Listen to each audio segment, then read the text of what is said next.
Here in California, in February, they were paying $160 a hive.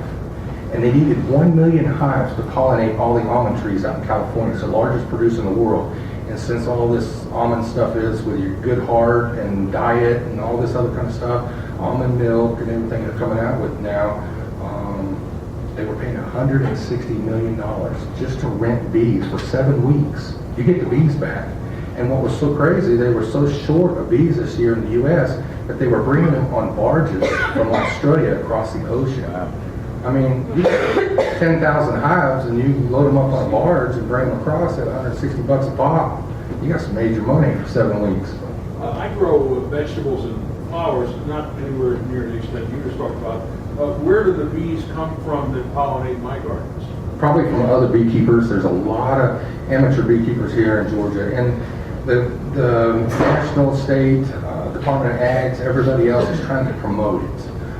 The only zoning ordinances is in Gwinnett County, and they fought. They brought experts.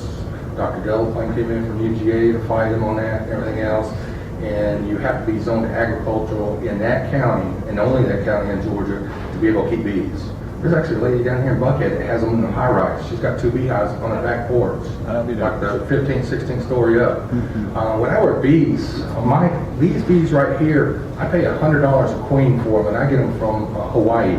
They're a carnelian bee, and they're very, very gentle bees. I wear a pair of blue jeans, white t-shirt, no gloves, and no mask. We were working bees last Thursday at Marietta, and I didn't get stung at all. And I mean, I'm talking 150, 200,000 bees per box. Are all bees in hives like this, or are they wild? Or? Now, this is an observation hive. They're mainly kept, full-size Langstroth beehive. That's the only one that you can legally keep bees in the United States. You can't keep them in the old European skeps, or even some people are keeping them in these, they're South African, they're called a South African top bar hive. And those are actually illegal to keep them in those, but I've done it. I mean, just to try it and see how well they do and all that. Not as a production or anything like that. Yes. I've got a small garden and a small arbor, grape arbor, and Japanese beetle will destroy your garden and your grape arbor. Yes. I use 7. Yes. It's probably not a good word. No. Very bad for the bees. What's the alternative? I would use a liquid. You can do a liquid 7 and spray instead of the dust, and spray at night.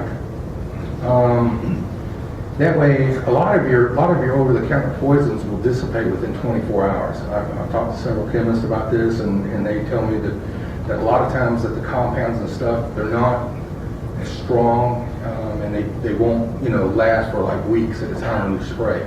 So when you do an application, you want to do it at night. If you're going to spray your lawn, do it 8, 9 o'clock at night when the bees are all going home. And then the next morning what will happen is those dandelion, clover, all those weeds that you don't like will shrivel up, and there's no reason for the bee to go to flower, so therefore it doesn't get into poison. That's simple right there. Or use a granular. Granular won't hurt the bees. It's absorbed in the root. Flower's going to collapse, and then you're not going to have any problem with that. Ryan, Yes, I'm sorry. that's okay. We have our, I think this could go on forever. Would you you'll stay a little bit? Oh yeah. Anybody got questions? I'll show you where the queen's at. Anything you got questions about, I'm more than glad to help you. Yeah, I'm selling the bears for $5. They're actually 5.5. And I do the Sandy Springs Farmers Market every Saturday up here from 8 to 12. And I do have the bees up there on display. If you want to bring your grandkids or children or anything like that, come see them. Thank you.